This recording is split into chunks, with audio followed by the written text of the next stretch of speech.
नमस्कार साथियों, मैं राहुल छीपा आपका स्वागत करता हूं अपने YouTube चैनल में। आज हम आपके लिए लाए हैं राजस्थान की सभी प्रतियोगी परीक्षाओं के लिए महत्वपूर्ण राजस्थान विशेष प्रश्नोत्तर सीरीज का भाग 2, जो आपकी आगामी आने वाली सभी प्रतियोगी परीक्षाएं, चाहे पटवारी हो, राजस्थान पुलिस हो, प्री BSTC हो या अन्य कोई प्रतियोगिता हो, सभी के लिए बड़ी महत्वपूर्ण साबित होने वाली है।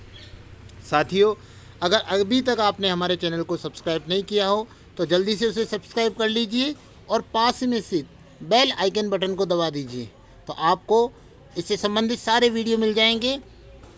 तो चलिए आज हम प्रारंभ करते हैं राजस्थान विशेष प्रश्नोत्तरी को। साथियों, पिछली प्रश्नोत्तरी के अंतर्गत हमने आपसे एक प्रश्न किया था कि राजस्थान राज्य के किस पक्षी को वैश्विक संरक्षण सूची में शामिल किया जाएगा, और उसके ऑप्शन दिए गए थे। ऑप्शन ए कुर्जा, ऑप्शन बी घाघरोनी तोता, ऑप्शन सी गोडावण या ऑप्शन डी पचीरा। कौन सा वह पक्षी होगा? तो देखिएगा, उसका सही आंसर होगा ऑप्शन सी गोडावण को, यानी गोडावण जो राजस्थान का पक्षी है उसे वैश्विक संरक्षण सूची में शामिल किया जाएगा। अब इसके बारे में खास देखिएगा कि जो ये गोडावण जो पक्षी है इसको प्रवासी प्रजातियों की संरक्षण सूची में शामिल किया जाएगा। इसके लिए 13वां शिखर सम्मेलन हुआ था। ये जो 13वां शिखर सम्मेलन हुआ था गांधीनगर गुजरात के अंतर्गत किया गया था। गांधीनगर गुजरात में ये सम्मेलन हुआ था और इसके अंतर्गत भारत ने ये प्रस्ताव दिया था कि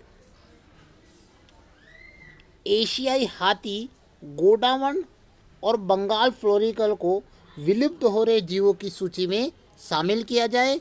तो उसके अंतर्गत हमारे राजस्थान से ये जो गोडावण पक्षी है इसको शामिल किया गया था। तो हम इस प्रश्न को ध्यान रखेंगे। आइए आगे देखते हैं।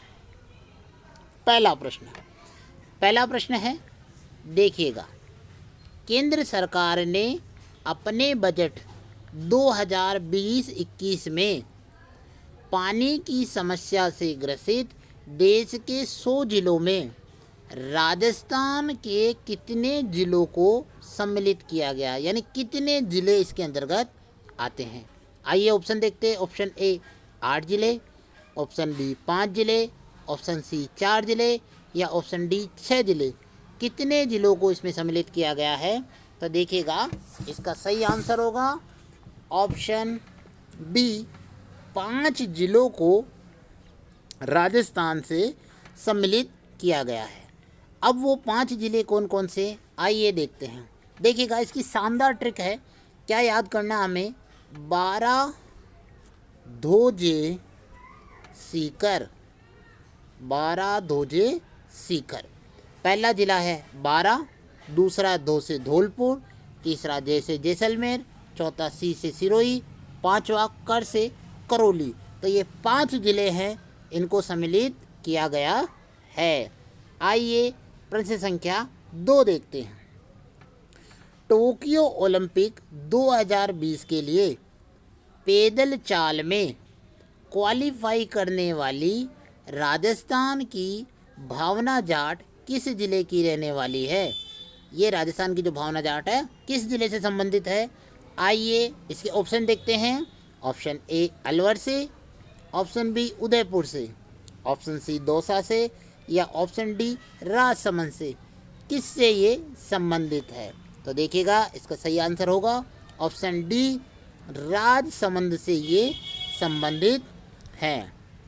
देखिए, इसको याद करने की शानदार ट्रिक है। हम देखते हैं इसको याद करने की शानदार ट्रिक क्या है। ये है भारा, भा से भावना, रा से राज। या इसकी दूसरी ट्रिक भी हम याद कर सकते हैं, भावना राज। पूरा नाम भी याद कर सकते हैं आप। तो भावना जो है राजस्थान से संबंधित, जो राजसमंद जिला है उससे संबंधित है। आइए देखिए, भावना जो है काबरा गांव की संबंधित है और इसका जिला राजसमंद है। इसका जो खेल है वो पैदल चाल है और इन्होंने कितने समय में क्वालिफाई किया था? तो उसका समय लगा था 1 घंटा 29 मिनट और 54 सेकंड के अंतर्गत इन्होंने क्वालिफाई किया था। क्वालिफाई करने के लिए कितना समय निर्धारित किया गया है, तो देखिएगा वो निर्धारित किया गया है 1 घंटा और 31 मिनट निर्धारित किए गए हैं और इन्होंने क्वालिफाई किया है। अगला प्रश्न हम देखते हैं, प्रश्न संख्या 3। राजस्थान की किस महिला ने अमेरिका की हार्वर्ड यूनिवर्सिटी में आयोजित 2 दिवसीय इंडिया कॉन्फ्रेंस में महिला सशक्तिकरण व प्रभावी नेतृत्व पर व्याख्यान दिया था? किसने दिया था? आइए ऑप्शन देखते हैं। ऑप्शन ए वसुंधरा राजे ने, ऑप्शन बी ममता भूपेश ने, ऑप्शन सी रूमा देवी या ऑप्शन डी सुमन शर्मा। कौन है वो? तो देखिएगा इसका सही आंसर होगा ऑप्शन सी रूमा देवी। रूमा देवी ने व्याख्यान दिया था। आइए रूमा देवी के बारे में जानकारी करते हैं। रूमा देवी बाड़मेर की निवासी हैं।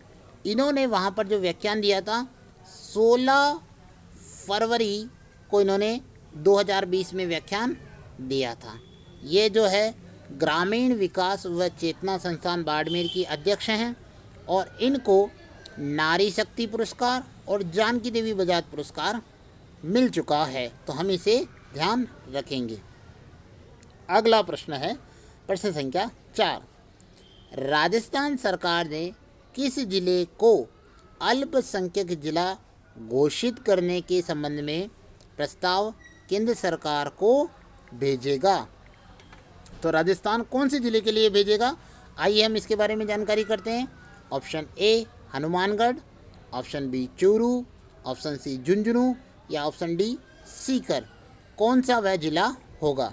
तो देखिएगा अल्पसंख्यक जिला घोषित करने के लिए किसका प्रस्ताव भेजा गया है, तो उसका सही आंसर होगा ऑप्शन ए हनुमानगढ़ जिले को अल्पसंख्यक जिला घोषित किया जाएगा। इसके बारे में जानकारी करते हैं। तो राजस्थान सरकार द्वारा जो जिले को भेजा जा रहा है वह प्रधानमंत्री जन विकास कार्यक्रम योजना के अंतर्गत जो निर्धारित मापदंड पूरे करते हैं उन जिले को भारत सरकार अल्पसंख्यक जिले घोषित करती है और उसके तहत राजस्थान से हनुमानगढ़ जिले का नाम भेजा जाएगा। अगला प्रश्न देखते हैं हम, प्रश्न संख्या 5। प्रश्न संख्या 5 महत्वपूर्ण है, हमें ध्यान रखना है। आइए देखते हैं इसको।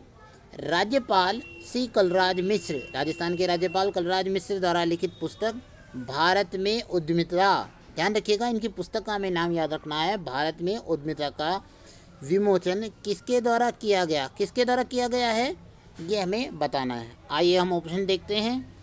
ऑप्शन ए राष्ट्रपति रामनाथ कोविंद द्वारा, ऑप्शन बी उपराष्ट्रपति एम वेंकैया नायडू द्वारा, ऑप्शन सी प्रधानमंत्री नरेंद्र मोदी द्वारा या ऑप्शन डी अशोक गहलोत के द्वारा।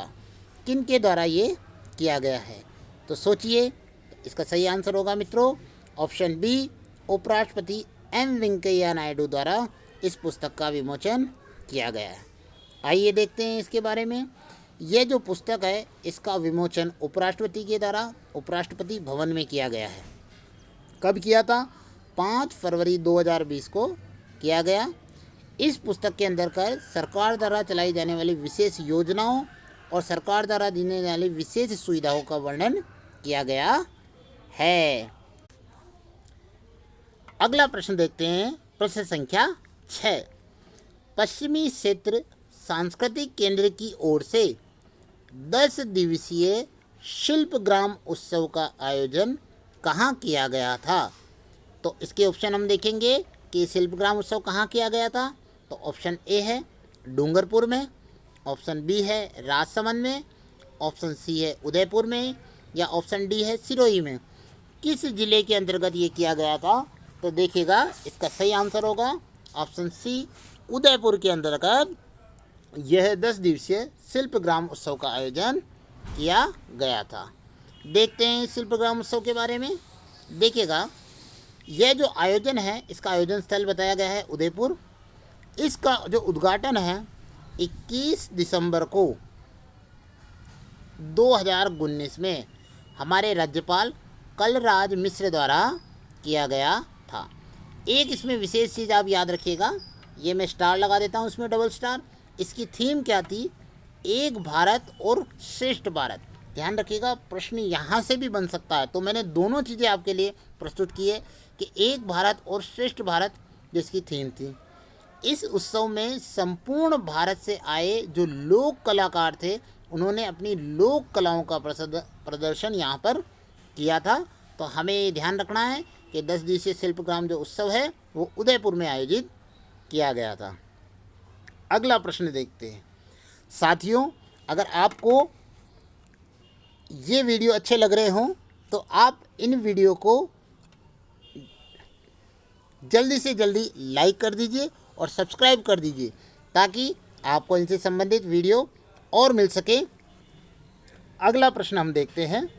वर्ष 2019 का हिंदी भाषा के लिए साहित्य अकादमी पुरस्कार राजस्थान के किस साहित्यकार को दिया गया था?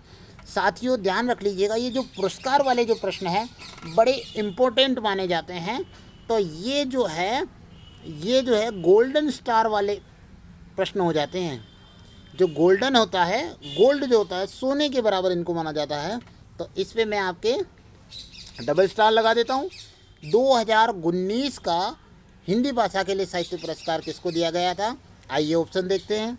ऑप्शन ए रामस्वरूप किसान को, ऑप्शन बी नंदकिशोर आचार्य को, option C doctor Rajesh Kumar को, या ऑप्शन डी दिनेश पांचाल को। किस व्यक्ति को यह पुरस्कार दिया गया था? तो ध्यान दीजिएगा, इसका सही आंसर होगा ऑप्शन बी नंदकिशोर आचार्य को। हिंदी साहित्य 2019 का साहित्य अकादमी पुरस्कार दिया गया था। आइए इसके बारे में जानकारी करते हैं। ये जो नंदकिशोर आचार्य है, ये कहाँ के निवासी हैं? बीकानेर के रहने वाले हैं। और इनके काव्य संग्रह का नाम भी हमें ध्यान रखना है, छीलते हुए अपने। इसके लिए इनको ये पुरस्कार दिया गया है। अगला प्रश्न देखते हैं। प्रश्न संख्या 8। मुख्यमंत्री अशोक गहलोत के द्वारा निरोगी राजस्थान अभियान का शुभारंभ कब किया गया था? ध्यान दीजिएगा, निरोगी राजस्थान अभियान का शुभारंभ कहाँ किया गया था? इसके लिए हमारे पास ऑप्शन है, ऑप्शन देखते हैं। ऑप्शन ए 15 दिसंबर 2019 को, ऑप्शन बी 17 दिसंबर 2019 को, ऑप्शन सी 18 दिसंबर 2019 को, या ऑप्शन डी 20 दिसंबर 2019 को। तो ध्यान दीजिएगा, किस समय या किस दिनांक को इस अभियान का प्रारंभ किया गया था? तो हम देखेंगे, इसका सही आंसर होगा ऑप्शन सी 18 दिसंबर 2019 को इस अभियान की शुरुआत हमारे मुख्यमंत्री जी ने की थी। आइए इसके बारे में जानकारी करते हैं। ये जो अभियान है, इसका प्रारंभ जयपुर से हुआ था, और जयपुर में भी कहाँ से? सवाई मानसिंह अस्पताल के अंदर जो उनका सभागार है, वहाँ से इसका प्रारंभ किया गया था।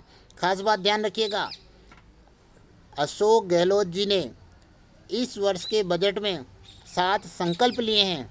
उन संकल्पों के अंदर जो पहला संकल्प है वो निरोगी राजस्थान है। और दूसरा याद करने की चीज़, निरोगी राजस्थान दिवस कब मनाया जाएगा? तो 17 दिसंबर को निरोगी राजस्थान दिवस मनाया जाता है। और निरोगी राजस्थान अभियान का प्रारंभ कब हुआ था? तो 18 दिसंबर 2019 को। सभी चीज़ें महत्वपूर्ण हैं। अब देखिएगा इस अभियान की विशेषता। इस अभियान के सफल क्रियान्वयन के लिए प्रत्येक गांव से एक महिला और एक पुरुष को चुना जाएगा और उसे स्वास्थ्य मित्र नियुक्त किया जाएगा। तो इसका हमें विशेष रूप से ध्यान रखना है, निरोगी राजस्थान का जो अभियान है उसका ध्यान रखना है। अगला प्रश्न देखिए।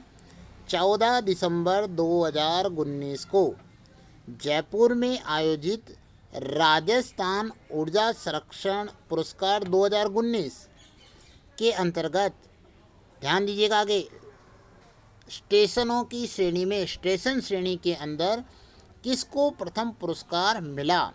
यानी राजस्थान ऊर्जा संरक्षण पुरस्कार जो दिए गए उसके अंतर्गत जो भी स्टेशन थे उसके अंदर पहला स्थान किसको प्राप्त हुआ, किसको ये पुरस्कार मिला? आइए ऑप्शन देखते हैं। ऑप्शन ए गांधीनगर स्टेशन को, ऑप्शन बी जोधपुर स्टेशन को, ऑप्शन सी कोटा स्टेशन को, या ऑप्शन डी जैसलमेर स्टेशन को। किस स्टेशन को ये पुरस्कार दिया गया? तो देखिएगा, इसका सही आंसर होगा ऑप्शन बी जोधपुर स्टेशन जो है उसे 2019 का राजस्थान ऊर्जा संरक्षण पुरस्कार स्टेशनों की श्रेणी में दिया गया। आइए इसके बारे में जानते हैं। ये जो है पहला जो स्थान है जोधपुर स्टेशन को मिला और दूसरा स्थान गांधीनगर स्टेशन को इसमें मिला है। अगला प्रश्न देखते हैं, प्रश्न संख्या 10। राजस्थानी भाषा के लिए, देखिए फिर भाषा वाला आ गया है, डबल स्टार मैं पहले लगा देता हूँ और आपको मैं बता रहा हूँ ये जो प्रश्न है ये 100% आपके परीक्षा में आने वाले हैं।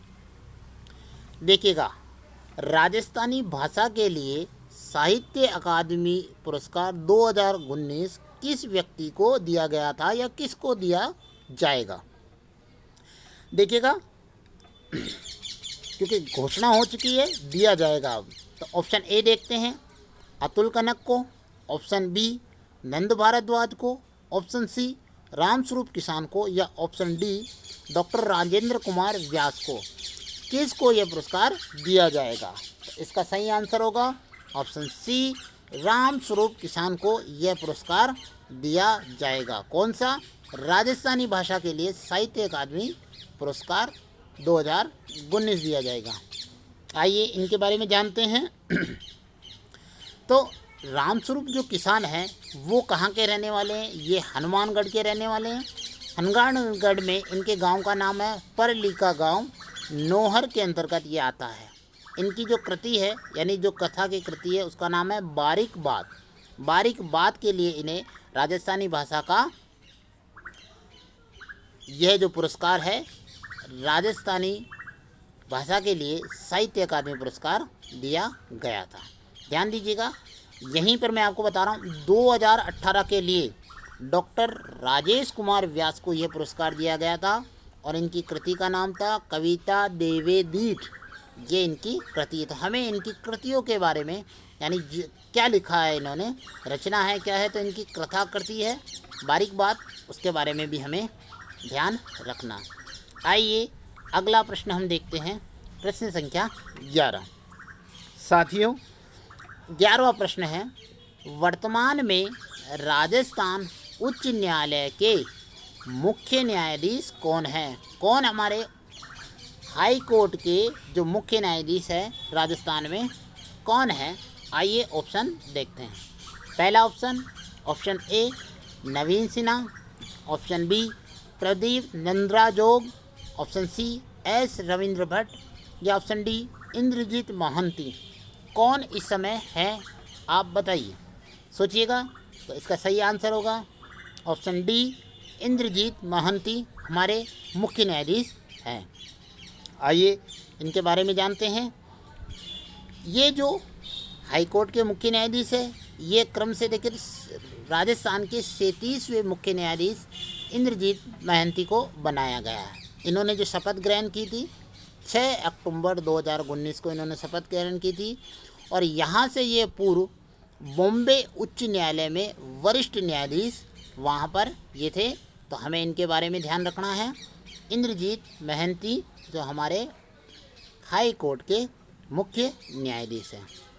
साथियों अगर आपको हमारा ये वीडियो अच्छा लगा हो तो लाइक कीजिएगा और सब्सक्राइब कीजिएगा और पिछले वीडियो से संबंधित सारे डिस्क्रिप्शन में दिए हुए हैं, आप वहां जाकर उस लिंक से पुराने सभी वीडियो देख सकते हैं और अपनी तैयारी को अच्छी कर सकते हैं। जय हिंद, जय भारत।